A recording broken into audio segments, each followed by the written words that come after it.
Shri M M മണി, വളരെ സന്തോഷകരമായ വാർത്തയാണ്. അർജന്റീന ആരാധകർക്ക് പ്രത്യേകിച്ചും. കളി കാണാൻ പോവോ?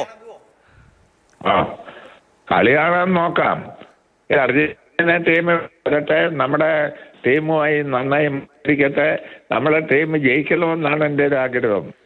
അല്ല, പക്ഷേ നമ്മുടെ ടീം ആയിരിക്കില്ല എന്നുള്ളതാണ്. ഒരു പ്രധാനപ്പെട്ട ടീം തന്നെ ആയിരിക്കും, പുറത്തുനിന്നൊരു പ്രധാനപ്പെട്ട ടീം തന്നെ ആയിരിക്കും തോന്നുന്നു. ആയിക്കോട്ടെ, നോക്കാം. അല്ല, ഏത് ടീം എതിര് കളിക്കണമെന്നാണ് ആഗ്രഹിക്കുന്നത്? ഇപ്പൊ ജപ്പാന്റെ പേരൊക്കെയാണ് പ്രധാനമായിട്ട് പറഞ്ഞു കേൾക്കുന്നത്. ഒരു കനത്ത ടീം എതിരാളികൾ വേണ്ടേ? ഇന്ത്യയിലെ ഇല്ലേ, കേരളത്തിലെ? അല്ല, മറ്റ് വിദേശ രാജ്യങ്ങൾ, ആഫ്രിക്കൻ ഏഷ്യൻ ശക്തികൾ ഏതെങ്കിലും ഒന്നും ആയിരിക്കും എതിരാളികളായി വരിക എന്നാണ് ഇപ്പൊ മന്ത്രി അതിനെ കുറിച്ച് വ്യക്തമാക്കിയിട്ടില്ല. അത് വഴിയെ തീരുമാനിക്കാമെന്നാണ് പറയുന്നത്. നമുക്ക് കളി കാണാമല്ലോ, നല്ല മത്സരം. നമ്മുടെ ടീം 125 സ്ഥാനത്ത് മറ്റുമാണ് ഇപ്പോഴത്തെ റാങ്കിംഗ് പട്ടികയിൽ. അവർ 1-ാം സ്ഥാനത്ത്. അപ്പോൾ അതൊരു വലിയ അന്തരമായി പോവും. അപ്പോൾ ഏറെക്കുറെ അടുത്ത് വരുന്ന ടീമുകളാകാനാണ് സാധ്യത. വരട്ടെ, നല്ല മത്സരം കാണാമല്ലോ. ജയിക്കുന്ന അവനവന്റെ കഴിവിനനുസരിച്ച് ഫൈറ്റ് ചെയ്തെന്ന്.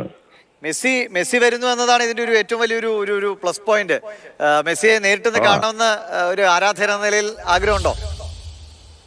നമുക്ക് നോക്കാം. മത്സരം നടക്കുകയാണ്. എവിടെയായിരിക്കും? കേരളത്തിലാ? കേരളത്തില് കൊച്ചിയിലോ തിരുവനന്തപുരത്തോ ആവാനാ സാധ്യത എന്ന് പറയുന്നു. ഉറപ്പിച്ചിട്ടില്ല. ആയിക്കോട്ടെ, വരട്ടെ, നമുക്ക് പോയി കണ്ടു കളയാം. ശരി ശരി ശരി ശരി ശരി ഓക്കെ.